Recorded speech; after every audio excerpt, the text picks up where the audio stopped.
I think it's a mix of things. I think on the one hand, we have kind of like historic example after historic example of the old system failing. So you have the huge disaster for Whitehall with Brexit, followed immediately by a huge disaster on COVID, and then huge disaster on Ukraine and the cost of living crisis. So you have, I think, a big shift in general in the public of people thinking, okay, it's just obvious the old system's failing.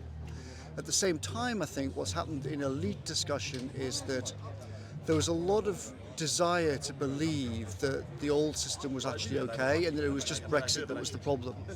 And therefore a lot of hope that when Starmer came in it would all go back to normal as they described it. But of course what actually happened is that Starmer came in with a bunch of classic insiders to the system, promising change, and the whole Starmer project has just vaporised immediately on contact with Whitehall in a puff of smoke. Total disaster, total meltdown. And I think what that's done is it means that a whole set of elites, financial elites, political elites, business elites, cultural elites, have seen that and they realise, okay, it's obviously not just Brexit. We can't just blame the Tories. Actually, we have to face that there's something really rotten in the core of the British state. So a lot of what I've been saying for 10, 20 years seemed very extreme, seemed very far out, seemed very weird. But it's suddenly flipping to being in a completely mainstream. Normal voters realise what I was saying was correct years ago.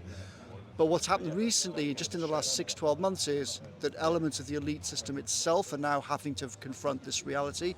And I think the implosion of the Starmer project is central to that because it stripped away the last illusions about the old system.